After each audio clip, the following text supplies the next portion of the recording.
Good morning mga dre. Sabado.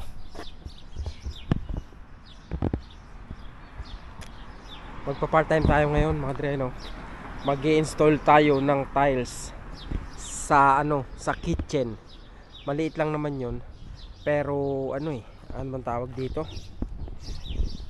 Kasi ang cutter nila mga dre, yung may tumutulong tubig, yung ganon, parang table saw, ganun yung cutter nila. Naisip ko, medyo inconvenient sa akin kung nasa taas ako mag-i-install tapos yung cutter ko nasa baba. Kaya ang gagawin ko, bibili pa rin ako ng snap-on na tile cutter mga dreno. Tsaka mas mas komportable ako ron kaysa ron sa may umiikot na blade mga dreno. Kaya pupunta ako ngayon sa Canadian Tire para bumili rin nun mga dreno. Tapos diretso ako mamaya dun sa apartment building na lalagyan natin lalagyan ko ng backsplash mga dre. Nandito na tayo mga dre, no. Plastic na ilaw to. Paano ba to? Okay, green, puti. Gusto ko ng puti. Plastic. I want to hide. What happened? Oh no. How to do it to hide?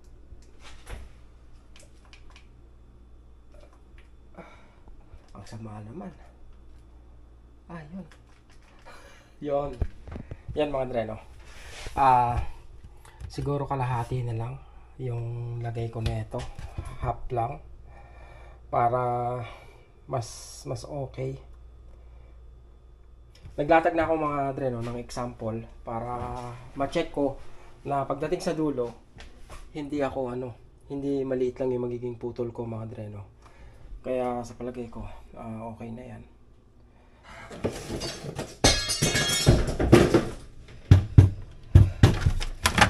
Ito yung dati kong ginagamit mga dre, no, nung tatrabaho ko sa Eurotiles. Ito yung madalas kong gamitin, pamputol ng tiles mga dre, no, kasi ito yung na paraan.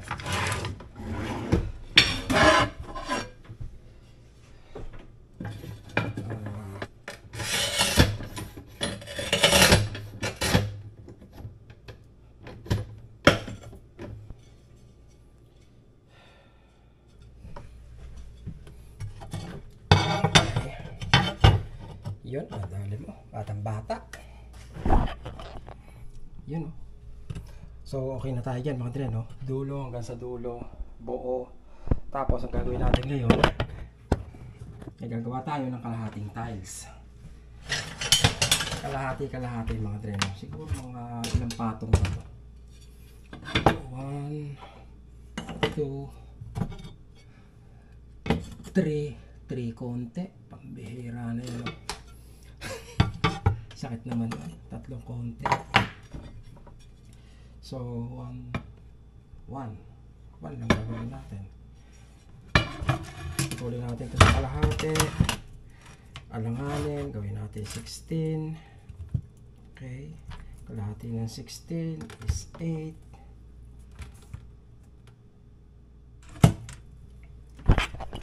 Padre, trick. Kasi kung makapansin nyo, okay, alanganin sa 16, di ba? Ang hirap na mahatiin yan. So, ang gagawin mo, ipoposition mo siya sa ganyan, sa paraan na mag-ano siya. Yan, katulad niyan, 16, di ba? Magiging 16 siya. Yung gitna ng 16 is 8. Doon ka kayo magpuputol, di ba? Wala mga dre kung nakikita nyo yung level ko. Pero, apparently, mababa yung sa gitna ako mga dre, no? Kasi tingnan nyo sa dalawang tiles, hindi pantay eh. Laser ang susundin ko mga dre, kasi yun ang pantay.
layo ng cutter ko. Kaya bumili ako ng ano mga dre, no? Anong tawag dito? Nung snap cutter. Kasi nasa baba nga yun eh. Ayoko namang itaas pa. Kasi matrabaho mga dre, no?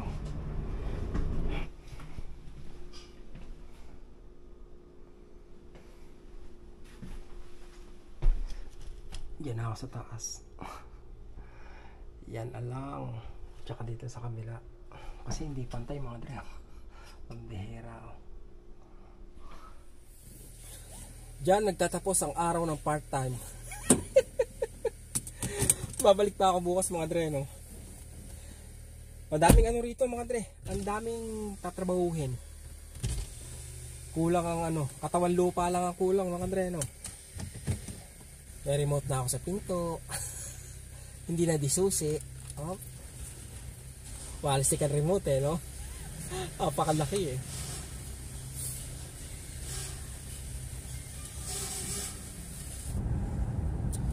Mas okay sa akin na nandito ako sa part-time mga dre, no? Kesa nag-overtime ako sa trabaho. Kasi hanggat maaari mga dre, no, ayoko lumampas ng 10 oras yung overtime ko. Kasi ang laki ng kaltas mga dre, no? Parang ano lang, nakakahinayang. Ang laki kasi ng bawas nila pag mahigit 10 oras ka na mga dre, no? Baka 50% na ng overtime mo mapunta lang sa ano, sa tax. Kaya as much as possible 10 oras lang sana ako pababa mga dre, no? At kung mag-OT ako, kesa mag-OT ako, magpa-part-time na lang ako mga dre, no? Mas okay yon.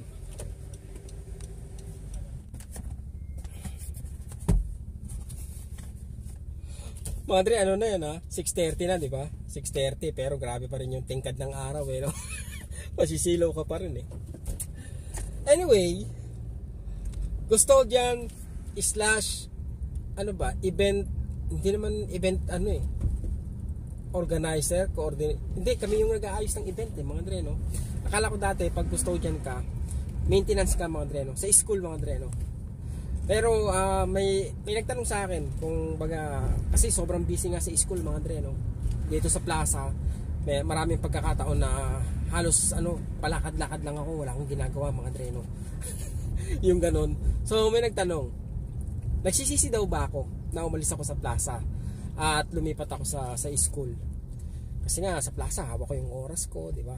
Pagdating sa school, hawak nila yung oras. So nagsisisi daw ba ako? Sinagot ko mga dre, syempre hindi. Kumbaga masaya ako. Sabi sa akin, totoo, sigurado ka?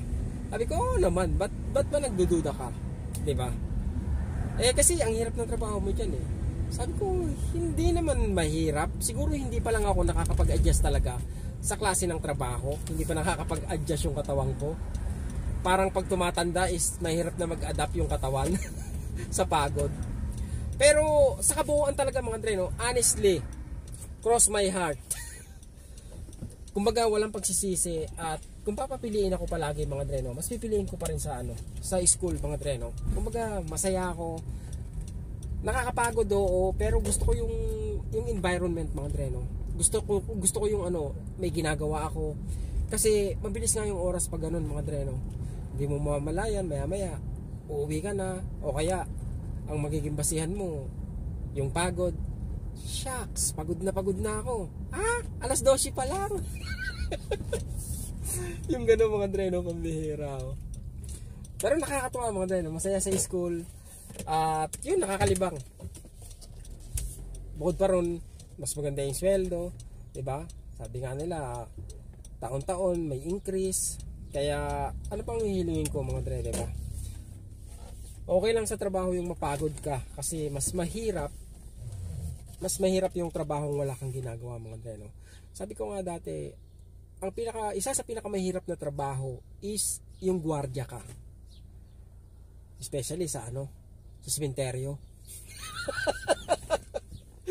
Kasi wala kang ginagawa mga dre, no? Nagbabantay ka lang. Yung ganon, ang hirap kaya magpalipas ng oras pag ganon. Buti sana kung unlimited yung data mo, di ba? Pa Netflix ka lang, pa YouTube ka lang. Pero ang hirap magpalipas ng oras nang wala kang ginagawa. Kaya mas masaya ako mga dre, no? Mas enjoy ako sa school. Nakakapagod oo, pero Sulit mga Dre, no? Sulit yung bayad nila. Hindi, sulit mga Dre, yung oras is hindi nasasayang na pag ganun ka lang mga Dre, no? At let's see. Yan ang custodian mga Dre, no? Bukas ulit mga Dre, ha. Thank you sa inyo, ha. At update ko kayo kung ano man yung mangyari sa application ni Airmat mga Dre, no? Para na rin sa mga sa mga magtatanong. Dini-DIY ko po, DIY kami. Ang ginagawa ko, ginaguide ko na lang po sila sa pagsagot. Tapos yun, basahin lang mga Dre, no? Basahin kasi apakadali, nandun na yung guidelines mga Dre, no? Nandun na yung mga form sa loob nung portal, ng PR portal. Pagkatapos may ida-download lang akong form bilang sponsor. Tapos si Airmat may mga pipilapan lang siya ron sa loob mismo ng portal, hindi niya na kailangang i-download. Kailangan niya lang pilapan mga Dre, no? Yun, update ko po kayo diyan at maraming salamat sa inyo mga Dre, no? Magandang araw sa inyong lahat at mag-ingat palagi.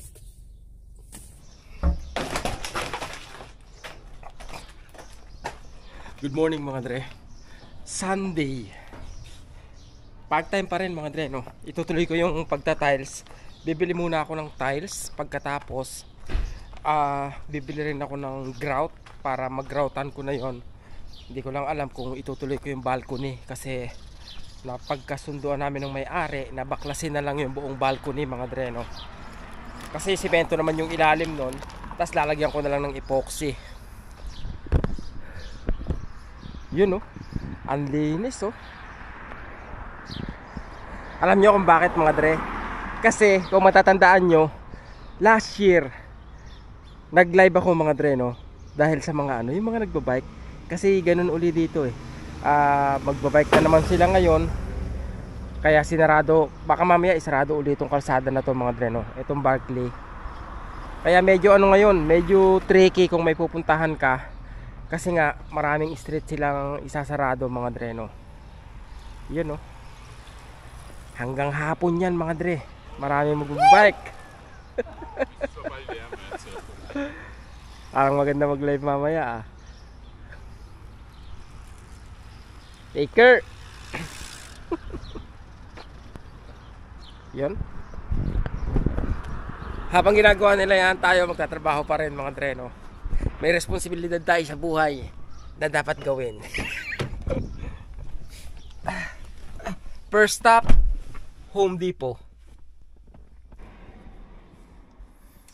Gusto kong mag-iwan ng gamit dito sa sasakyan mga Dre, no? Kaya lang, naisip ko naman baka makarnap yung sasakyan ko. Madamay pa yung gamit na may iwan ko mga Dre, no? Iiwanan ko sana tong camera na to rito eh. Kasi nasa labas ako ng mga Dre, no? Kumbaga, ibang street to eh. Saan ba to? Tatandaan ko na lang mga Dre, no? Kasi nga sarado yung kalsada ron, no? Papakita ko sa inyo mga Dre, sarado siya dahil sa bike festival nila. Hindi ko alam kung festival nga ba yung tawag dyan mga Dre, no? Pero maraming magbabike ngayon. Imagine mula umaga hanggang hanggang hapon. Katulad nung last year, no? Natapos yata sila niyan mga Dre, alas 5 na ng hapon mula umaga. Kasi ang daming ang lumahok, parang lahat ng tiga Montreal, maliban dito sa area namin mga Dre, no? Kami lang ang hindi sporty. Sarado na mga kalsada eh. Oy, nilako ba yung sasakyan? Okay. Parang mga Dre, di ba? Parang walang nangyari, no? Parang hindi dumaan yung isang winter, di ba? Ang ganda ng mga puno, ang ganda ng mga dahon, di ba? Ganda ng Subaru na to. Mahal na sasakyan mga Dre, no? Pambihira, oh. Yung sasakyan ko pala dapat mga Dre, nabanggit ko na ba sa inyo na ipapatrade ko na dapat siya mga Dre, no? Pinaplano ko siyang ipatrade. Kaya lang tumawag ako sa sa dealership, sa TD. Sabi sa akin, ang utang ko pa ay 20,000. Kasi wala pa ako, magkakalahati pa lang, no? Magkakalahating hulog pa lang ako mga Dre, no? Kasi 6 years yan eh. 3 years ko palang nahuhulugan. Pambihira, pakamahal na sasakyan mga dre, no? Kaya nga naisip ko na ano eh, kumbaga anong tawag dito, yan, wala sasakyan ngayon dito mga dre, no? Kasi puro bike yan sila.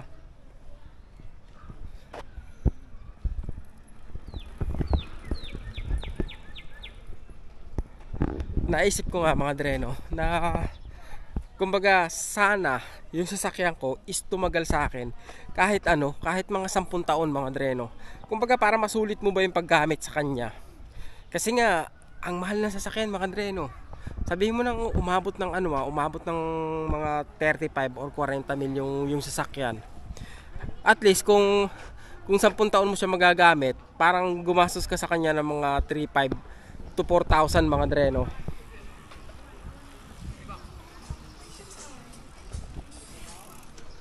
Yan na, oh. Diba?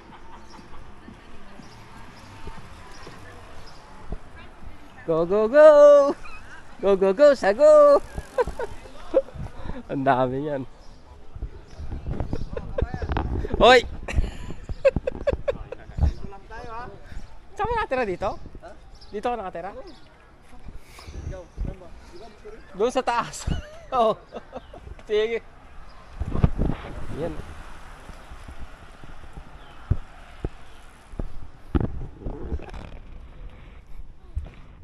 Kawawa na naman tong Plaza Coordinate, oh. Sarado na naman. Ang makakapunta na naman dito is mga ano lang mga dre, mga naglalakad. Kawawa yung mga masasakyan. Kawawa pala yung plaza, kasi hindi sila madadayo ngayon. Parang kailan lang.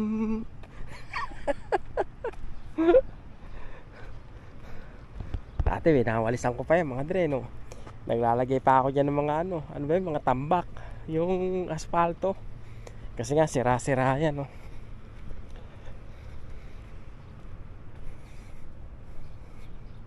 Mahal pa ng mga asfalto. Nakakailang paleta ako ng asfalto dyan mga dre dati, no? Yan ang mga yan, no? Mga pinagtatambakan ko.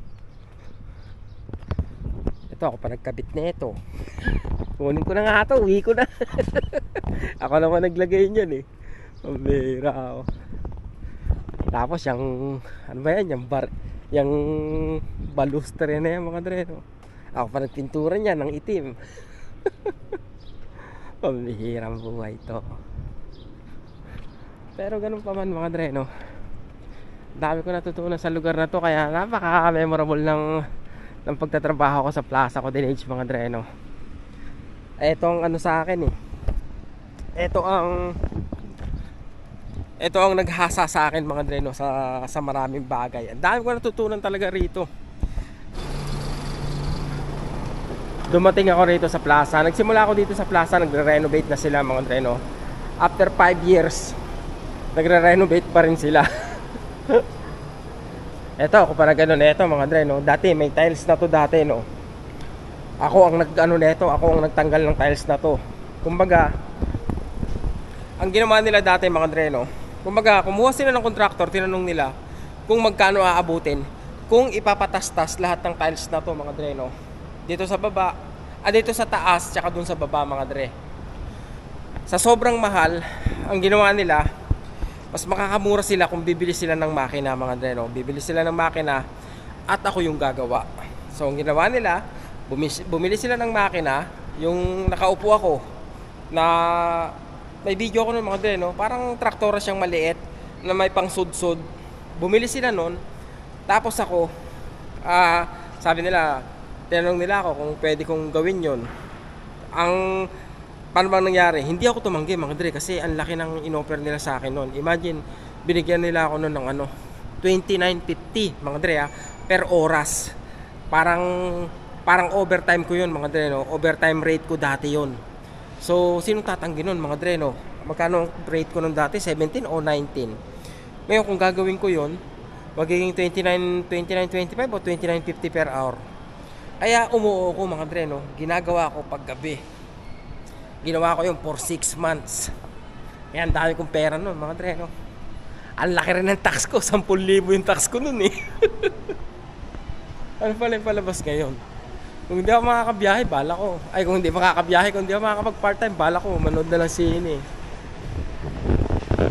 Kingdom of Planet. Hindi magaganda mga dre, no? Kala ko may Batman na naman eh.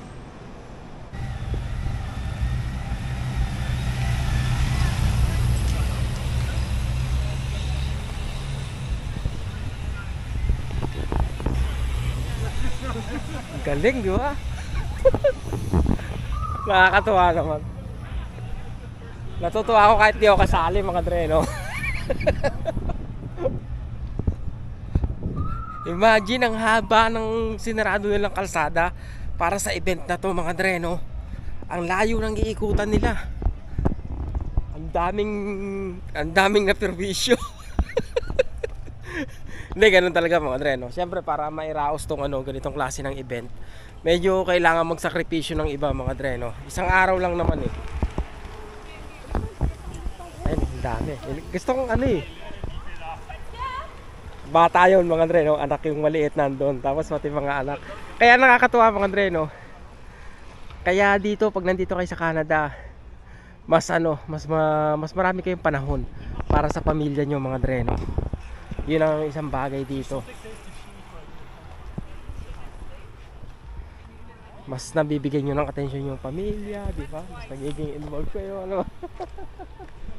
Sir. Oo, sir. Sarado ka, hindi makalabas. Kaya nga eh. Hindi nga ako makauwi. Nandito yung sasakyan ko. Oh? Lumabas dito sa Barkley. Ah, dito na. Oo. Lipat na ba kayo? Oo. Dito na sa Barkley. Sige, sir. Yan oh. Mas magiging, ayan, bata. Ito may bata nagdo-drawing habang nandun siya sa kolong-kolong mga dre, no? Kaya nakakatuwa dito eh. Marami kayong time para sa pamilya mga dre, no? Pag nandito kayo. Yun eh kung hindi kayo magpa-part-time na magpa-part-time, 'di ba? Kung hindi kayo magtatrabaho na magtatrabaho. Kaya yung ibang malalaki ang sweldo mga dre, no? Talagang lang yun. Pag Sabado at Linggo, talagang family time yun. Nag-long drive sila, punta silang US o sa ibang part ng Canada. Kasi nga sapat naman yung kita nila eh. Pero para sa mga hindi sapat ang kita, ganoon talaga. Kumbaga next time, bawi na lang next time, di ba? Mamaya pagbalik ko mga treno, hopefully Vlog kayo ta, bro. opo. Yun oh, si nanay oh. Sana kahit mga 70 ako mga dre, no? Nagja-jogging pa rin ako. Yung ganun. Tama nila oh.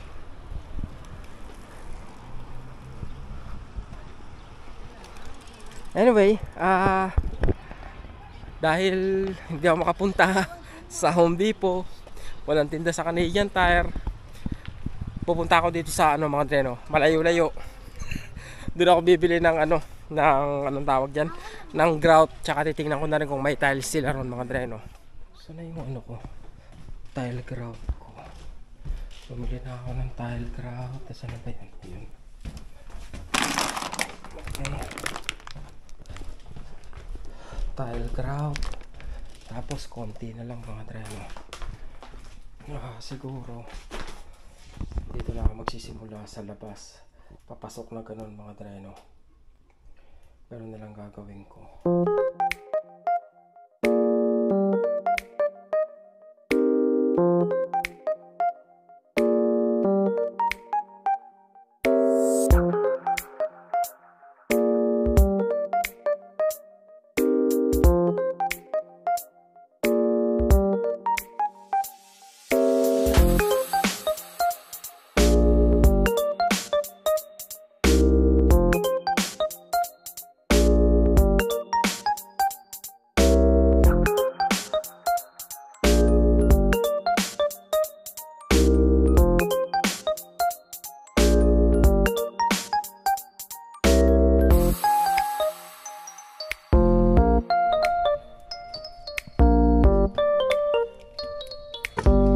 Grout na mga dre.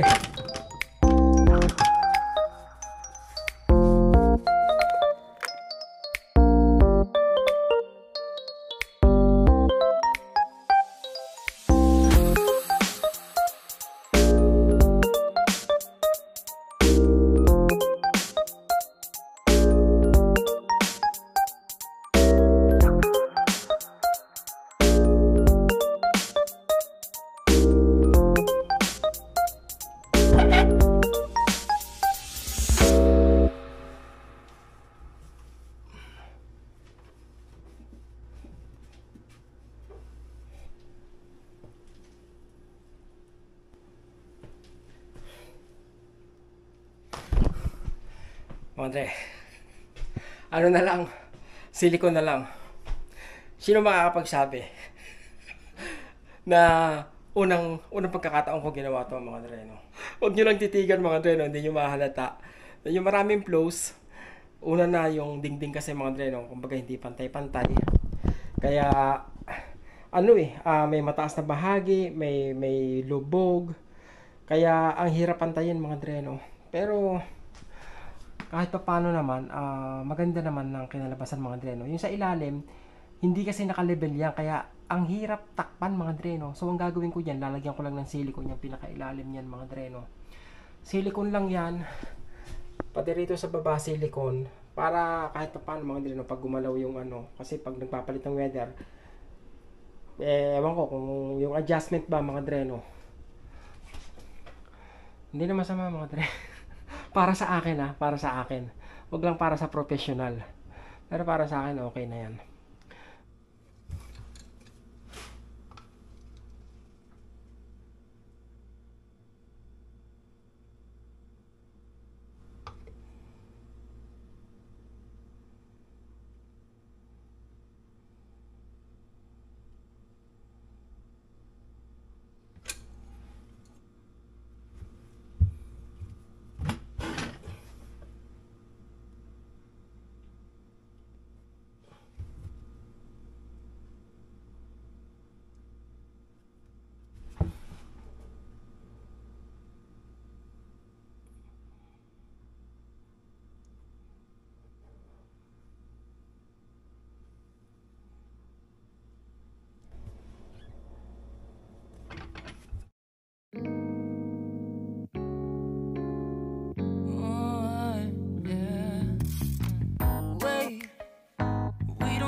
Start the day, I just wanna stay, even if we run late. Just wanna let's take our time. Okay, uwi na to. Everybody needs a break, right? Sometimes.